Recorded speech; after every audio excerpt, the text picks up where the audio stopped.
أعوذ بالله من الشيطان الرجيم بسم الله الرحمن الرحيم ألم تر أن الله أنزل من السماء ماء فأخرجنا به ثمرات مختلفا ألوانها ومن الجبال جدد بيض وحمر مختلف ألوانها وغرابيب سود ومن الناس والدواب والأنعام مختلف ألوانه كذلك إنما يخشى الله من عباده العلماء إن الله عزيز غفور إن الذين يتلون كتاب الله وأقاموا الصلاة وأنفقوا مما رزقناهم سرا وعلانية يرجون تجارة لن تبور ليوفيهم أجورهم ويزيدهم من فضله إنه غفور شكور صدق اللہ العظیم۔ ان آیات کا لفظی ترجمہ ہے الم تر ان اللہ انزل من السماء ماء۔ اللہ تعالیٰ فرما رہے ہیں مخاطب، کیا تو نے نہیں دیکھا اللہ تعالیٰ کی ذات وہ ہے جو اللہ تعالیٰ اتارتا ہے پانی آسمان سے، فاخرجنا به ثمرات، پھر اللہ تعالیٰ نکالتا ہے اس پانی کے ذریعے سے پھل، مختلفاً الوانها، ان پھلوں کے رنگ مختلف ہیں، ومن الجبال جدد بیض، اور اسی طرح پہاڑ اللہ تعالیٰ نے پہاڑ بنائے، ان میں گھاٹیاں ہیں، بیض، کچھ گھاٹیاں ایسی ہیں کہ وہ سفید ہیں جن میں سے سفید پتھر نکلتا ہے، وحمر، کچھ گھاٹیاں ایسی ہیں کہ وہ سرخ پتھر نکلتا ہے، مختلفاً الوانها، ان کے بھی رنگ مختلف ہیں، وغرابیب سود، اور کچھ پہاڑ ایسے ہیں جو انتہائی سیاہ پتھر نکلتا ہے۔ ہم دیکھتے ہیں کہ ایک پتھر ہے وہ بالکل سفید جس کو سنگ مرمر کہہ رہے ہیں، ایک پتھر ہے جو سرخ پتھر ہے، اور ایک پتھر ہے وہ انتہائی سیاہ یعنی کالا سیاہ۔ تو یہ سب اللہ کی قدرت کی نشانیاں ہیں۔ وَمِنَ النَّاسِ وَالدَّوَابِ وَالْأَنْعَامِ مُخْتَلِفٌ أَلْوَانُهُ كَذَلِكَ، اسی طرح لوگوں میں، انسانوں میں کچھ سفید رنگ کے ہیں، کچھ کالے رنگ کے ہیں، کچھ گندمی رنگ والے ہیں،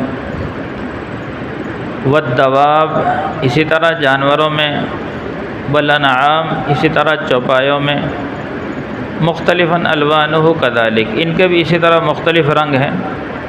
یہ سب اللہ کی قدرت کی نشانیاں ہیں۔ انما یخشی اللہ من عبادہ العلماء، بے شک اللہ تعالیٰ سے اللہ کے بندوں میں سے علماء ہی ڈرتے ہیں۔ جو صحیح عالم ہیں تو وہی صحیح اللہ سے ڈرنے کا حق ادا کرتے ہیں۔ ان اللہ عزیز غفور، بے شک اللہ تعالیٰ زبردست ہے اور مغفرت کرنے والا ہے۔ ان الذین یتلون کتاب اللہ، اب اللہ نے یہاں علماء کی صفات، جو علماء اللہ سے ڈرتے ہیں ان کی صفات بیان فرمائی ہیں۔ یہ وہ لوگ ہیں جو اللہ کی کتاب کی تلاوت کرتے ہیں، وَأَقَامُوا الصَّلَاةَ، نماز کو قائم کرتے ہیں، وَأَنفَقُوا مِمَّا رَزَقْنَاهُمْ سِرًّا وَعَلَانِيَةً، اور وہ اللہ تعالیٰ فرماتے ہیں جو ہم نے ان کو روزی دی ہے اس میں سے خرچ کرتے ہیں، سرًا، چھپ کر بھی، وعلانیہ، اور اعلانیہ بھی خرچ کرتے ہیں، یرجون تجارۃ لن تبور، اور وہ امید رکھتے ہیں کہ ایسی تجارت کی جس میں خسارہ کوئی نہیں، لیوفیہم اجورہم، تاکہ اللہ تعالیٰ ان کو ان کا پورا بدلہ دے، ویزیدہم من فضلہ، اور مزید یعنی جتنا اجر بنتا ہے اس سے زیادہ دے اپنے فضل سے۔ انہ غفور شکور، بے شک اللہ تعالیٰ مغفرت کرنے والے ہیں اور بڑے ہی قدردان ہیں۔ یہ ان آیات کا لفظی ترجمہ ہے۔ تو پہلی آیات میں اللہ نے اپنی قدرت کو بیان فرمایا۔ سب سے پہلے بارش کا نظام، کہ اللہ تعالیٰ کی قدرت یہ ہے کہ اللہ تعالیٰ آسمان سے پانی اتارتا ہے۔ یہ زمین میں جتنا پانی ہے جن کو ہم استعمال کرتے ہیں یہ سب آسمان سے اترا بارش کے ذریعے۔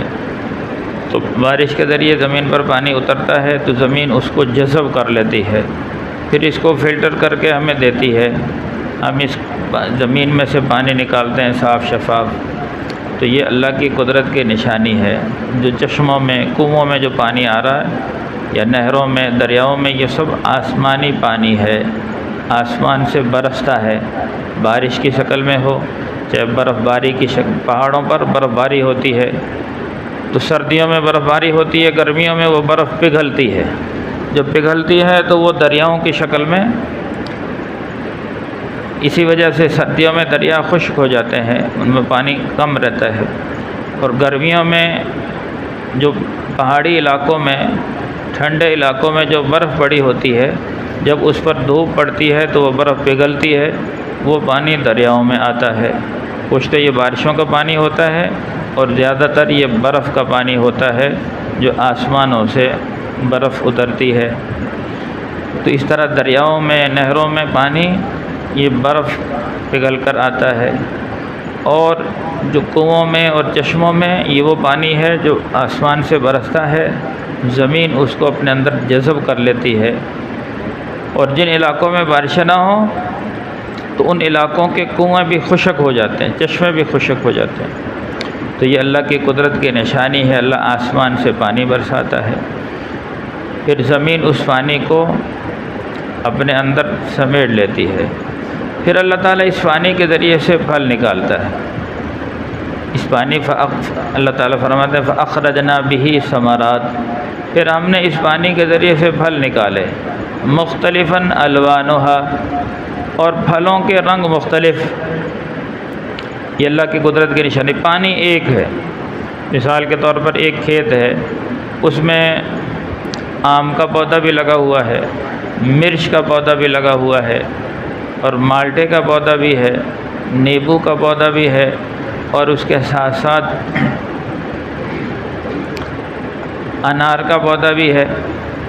اب پانی ایک لگ رہا، مٹی بھی ایک، لیکن اسی پانی کو مرچ کا پودا جب کھینچتا ہے تو اس کے اندر کڑواہٹ پیدا ہو رہی ہے، نیبو کا پودا اسی پانی کو کھینچ رہا ہے تو اس کے اندر کھٹاس پیدا ہو رہی ہے، آم کا پودا اسی پانی کو کھینچتا ہے اور اس میں آم بنتے ہیں تو اس میں مٹھاس پیدا ہو رہی ہے۔ اور دیکھو اللہ کی قدرت کی نشانی، پانی زمین میں ہے لیکن اس درخت کی رگوں کے ذریعے سے وہ پانی شاخ تک پہنچتا ہے اور پھر اس میں پھل پکتے ہیں۔ اگر پودے کو زمین میں پانی نہ دیا جائے، اس کی جڑیں خشک ہو جائیں تو اوپر سے پودے، اس کے پھل خشک ہو جائیں۔ اب یہ پانی، اب اس کے اندر نہ کوئی موٹر فٹ ہے، ہم نے پانی زمین سے اگر اپنی چھت پہ ٹینکی میں پانی پہنچانا ہے، اس کے ذریعے پائپ لگانے پڑتے ہیں، موٹر لگانی پڑتی ہے، پھر اس موٹر کے ذریعے سے پانی اوپر ٹینکی میں پہنچتا ہے۔ لیکن ہم درخت کے اندر دیکھتے ہیں اس کے تنے میں نہ کوئی پائپ ہے، نہ کوئی موٹر لگی ہوئی ہے۔ تو آم کا کتنا بڑا درخت ہوتا ہے، کوئی 50 فٹ اونچا ہے، کوئی 60 فٹ اونچا آم کا درخت ہے، جموں کا درخت بہت بڑا درخت ہوتا ہے، بوڑ کا درخت بہت بڑا درخت ہوتا ہے۔ اب وہ زمین سے پانی کو کھینچ کر وہ درخت کی اوپر والی شاخ تک پانی پہنچا رہا ہے۔ حالانکہ پانی کی خاصیت یہ ہے کہ وہ نیچان کی طرف جاتا ہے، اوپر سے پانی نیچے آتا ہے، لیکن وہ درخت میں اللہ نے ایسی مشینری فٹ کی ہوئی ہے جو ہماری نظروں سے اوجھل ہے، لیکن اس پانی کو زمین سے کھینچ کر ان شاخوں کے ذریعے سے، اس تنے کے ذریعے سے وہ پانی اوپر کے آخری پتے تک پانی پہنچتا ہے، ہر پھل میں پانی پہنچ رہا ہے۔ تو یہ اللہ کی قدرت کی نشانی ہے۔ اور پھر ان کے رنگ مختلف۔ اب زمین کا اور پانی کا رنگ ایک، یعنی زمین کا اپنا رنگ ہے، پانی کا اپنا رنگ ہے، لیکن وہی پانی اور وہی زمین اگر مالٹے کے پودے میں یعنی مالٹے کا پودا لگا ہو تو اس میں یعنی اس کو مالٹائی رنگ اس میں آتا ہے، اورنج کلر کا، اور اسی طرح نیبو کے جڑ میں وہی پانی لگتا ہے تو اس میں پیلا رنگ آتا ہے، اور اسی طرح یعنی انار کے اندر وہی پانی لگتا ہے تو اس میں سرخ رنگ۔ اور پھر اللہ تعالیٰ نے ان پھلوں میں دیکھو نا، اب انار کا جو پھل ہے اس میں کتنی ترتیب سے پیکنگ کی ہوتی ہے، ہر دانہ مختلف، تو یہ پیکنگ کرنے والی ذات اللہ کی ہے۔ اب مالٹے کو ہم دیکھ لیں، مالٹے کا اوپر سے وہ بالکل پیک ہے، لیکن اندر اس کے مختلف پھاڑیاں ہیں، ہر پھاڑی دوسرے سے جدا ہے، ہر پھاڑی کے اندر بیج ہے۔ یہ کون ڈال رہا ہے؟ اللہ تعالیٰ کی ذات ہے۔ اسی طرح اب کیلا ہے، اب وہ ایک بہترین حلوہ بوڑھوں کے لیے جن کے دانت نہیں ہیں، اللہ بہترین حلوہ پیکنگ کے اندر تیار کر رہے ہیں، تو یہ اللہ کی قدرت کی نشانیاں ہیں۔ پھر ہر پھل کا ذائقہ مختلف، جیسے رنگ مختلف ہے ایسے ذائقہ مختلف۔ اب وہی پانی انار کھینچ رہا ہے تو اس میں انار کا ذائقہ، اسی پانی کو آم کھینچتا ہے اس میں آم کا ذائقہ آ رہا ہے، اسی پانی کو سبزیاں لگتی ہیں، سبزیوں میں وہ پانی لگتا ہے تو سبزیوں کا علیحدہ ذائقہ، ہر سبزی کا ذائقہ مختلف۔ تو یہ اللہ کی قدرت کی نشانیاں ہیں۔ تو یہاں تک یہ پھلوں کی اللہ نے آگے فرمایا پہاڑوں کو دیکھو کہ پہاڑ جو ہیں دور سے تو ایک قسم کے پہاڑ نظر آتے ہیں، لیکن اس میں مختلف گھاٹیاں ہیں۔ کہیں پہاڑ سے سنگ مرمر سفید پتھر نکل رہا ہے، دیکھو نا فرش میں لگا ہوتا ہے، کہیں سفید ہے اور کہیں سیاہ پتھر لگا ہوا ہے۔ ابھی جو بیچ میں پٹی ڈالتے ہیں یہ انتہائی سیاہ پتھر، یہ بھی پتھر کی ہے لیکن کال۔ اور اسی طرح بعض کوٹھیوں میں سرخ پتھر لگا ہوتا ہے۔ تو پہاڑ ایک قسم کا، لیکن اللہ نے اس میں مختلف رنگ رکھ دیے، جدد بیض وحمر مختلف الوانھا۔ پہاڑ کے اندر کہیں سرخ پتھر نکل رہا ہے، کہیں سفید پتھر نکل رہا ہے، وغرابی بسود، اور کہیں کالا سیاہ پتھر نکل رہا ہے۔ تو یہ اللہ کی قدرت کی نشانیاں ہیں کہ پتھر کے اندر اللہ نے مختلف رنگ رکھ دیے۔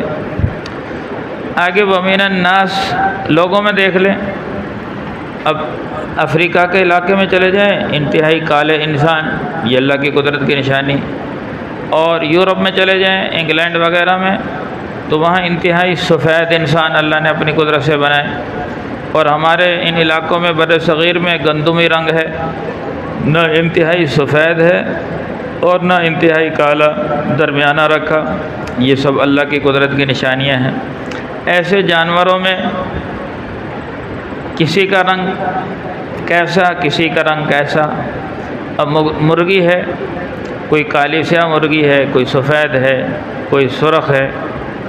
ایسے ہی چوپائے ہیں، بکریاں ہیں، کالی بکریاں، کوئی سفید بکریاں، اور کوئی سرخ کلر کی بکریاں۔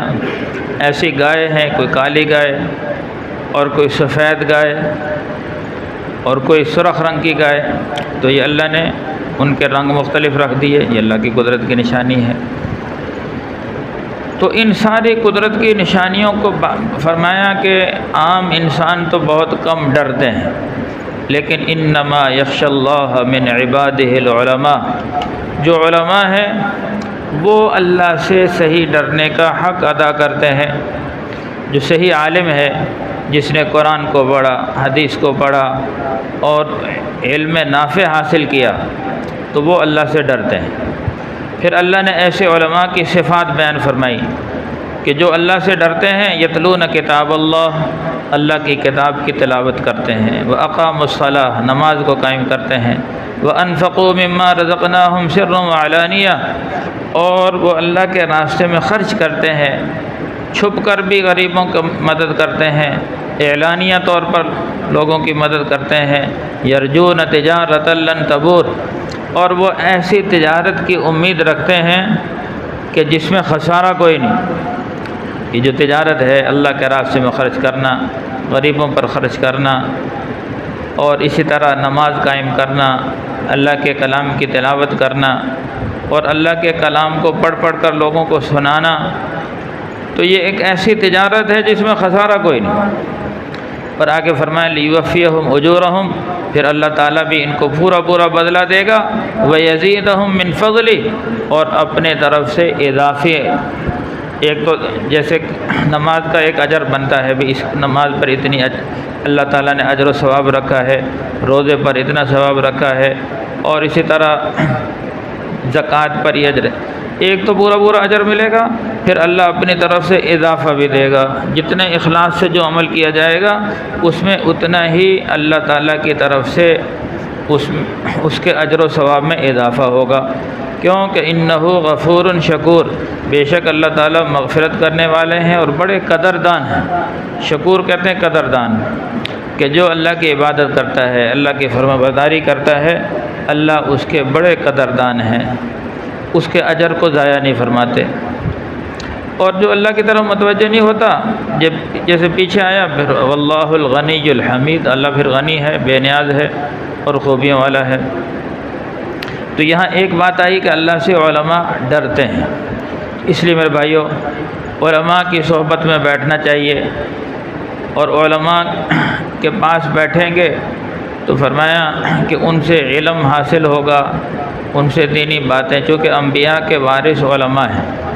اور پھر علماء کی بڑی فضیلت آئی ہے، ایک حدیث میں ہے من نظر نظرۃ الی وجہ العالم ففرح بها خلق اللہ له من تلک النظرہ ملکا یستغفر له الی یوم القیامہ۔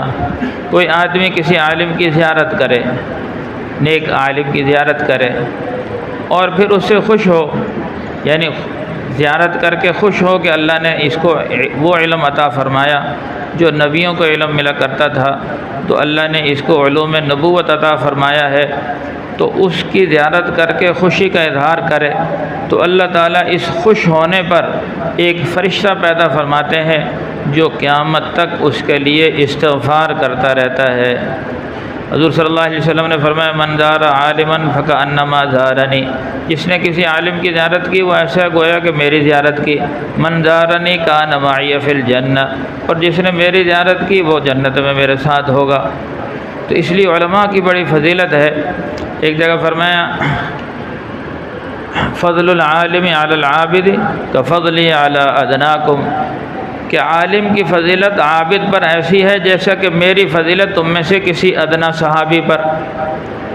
ایک جگہ فرمایا فقیہ واحد اشد علی الشیطان من الف عابد، ایک فقیہ، ایک عالم، فقیہ عالم شیطان پر 1000 عابدوں سے زیادہ بھاری ہے، یعنی شیطان کے لیے 1000 عابدوں کو گمراہ کرنا آسان، لیکن ایک عالم کو گمراہ کرنا، جو صحیح عالم ہے، محقق عالم ہے، اس کو گمراہ کرنا شیطان کے لیے بڑا مشکل۔ ایک حدیث میں ہے کہ عالم کا ساری رات سونا اور عابد کی ساری رات عبادت کرنا، عالم کا سونا افضل ہے، کیونکہ عالم اگر سویا بھی ہے تو وہ اسی فکر میں سویا ہے کہ بھی میں نے صبح اٹھ کر لوگوں کو دین سکھانا ہے، اور عابد جو عبادت کر رہا ہے وہ عالم ہی سے دین سیکھ کر عبادت کر رہا ہے، اس نے طریقہ ظاہر ہے کسی عالم ہی سے سیکھا۔ اب علماء نے جو لوگوں کو طریقہ سکھایا وہ اس پر عمل کر رہے ہیں، ان سب کا ثواب عالم کو مل رہا ہے۔ جو استاد ہے اپنے شاگردوں کو جو دین سکھاتا ہے، شاگرد جتنے بھی پھیل جائیں، جتنا بھی عمل کریں گے، استاد کو اس کا پورا پورا ثواب ملے گا۔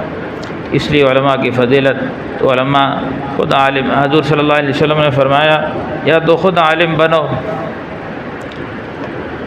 اور یا پھر علماء سے محبت کرو، علماء کی خدمت کرو، اور فرمایا تیسرے نہ بننا، علماء سے بغض کرنے والا نہ بننا ورنہ ہلاک ہو جاؤ گے۔ آج بہت سارے لوگ ایسے ہیں کہ علماء سے بغض رکھتے ہیں، خاص کر آج کئی لوگوں نے یہ اپنا مشن بنایا ہوا ہے۔ اب مرزا محمد علی جہلمی جو ہے اس کا مشن یہ ہے کہ لوگوں کو علماء سے دور کر دیا جائے۔ یہ مرزائیت جو ہے، مرزائیوں کا مشن یہ ہے کہ لوگوں کو علماء سے دور کر دیا جائے۔ پھر لوگ علماء سے دور ہوں گے، دین سے بے بہرے ہو جائیں گے، دین ان کو آئے گا نہیں، پھر جیسے چاہے ان کو گمراہ کر لو۔ اور الحمدللہ جن علاقوں میں علماء ہیں وہاں لوگ صحیح دین پر چل رہے ہیں، اور جہاں علماء نہیں ہیں، اب ہمارے یوگنڈا میں جانا ہوا، وہاں چونکہ مدارس نہیں ہیں نہ علماء ہیں، وہاں جدھر چاہے لوگ گمراہ کرتے۔ انگریز وہاں آیا تو انگریز کے آنے سے پہلے لوگ 80% وہاں مسلمان تھے۔ جب انگریز آیا ان پر اس نے محنت کی تو سب کو عیسائی بنا دیا۔ جب انگریز 1962 میں وہاں سے نکلا ہے تو صرف 12% لوگ مسلمان رہ گئے، باقی سب عیسائی ہو گئے۔ تو یہاں بر صغیر میں الحمدللہ انگریز آیا تھا لیکن علماء موجود تھے۔ انگریز نے بڑی کوشش کی لوگوں کو عیسائی بنانے کی، لیکن علماء کی برکت سے لوگ عیسائی نہیں بنے۔ پھر اس نے دوسرا پینترا یہ بدلا کہ علماء کے خلاف سازش کی، لوگوں کو علماء سے دور کرنے کی کوشش کی۔ اسی کے لیے پھر اس نے یہ انگریز کا جو خود کاشتہ پودا تھا مرزا قادیانی، اس کو استعمال کیا، اور اس کی سازش یہ تھی کہ لوگوں کو علماء سے دور کر دیا جائے۔ اس لیے میرے بھائیوں، اول تو خود عالم بنیں، اپنے بچوں کو عالم بنائیں تاکہ یہ دین اگلی نسلوں تک صحیح معنوں میں پہنچے، اور دوسرا یہ کہ علماء کی خدمت کریں، علماء کی خدمت میں بیٹھیں، علماء سے محبت کریں، اور علماء سے نفرت اور بغض نہ کرنے ورنہ ہلاک ہو جائیں گے۔ یہ حضور صلی اللہ علیہ وسلم کا فرمان۔ اللہم لک توفیق۔ الحمدللہ رب العالمین والعاقبۃ للمتقین والصلاة والسلام علی سید الانبیاء والمرسلین۔ اللہم احسن عاقبتنا فی الامور کلها واجرنا من خزي الدنيا وعذاب الآخرة۔ اللهم وفقنا لما تحب وترضى۔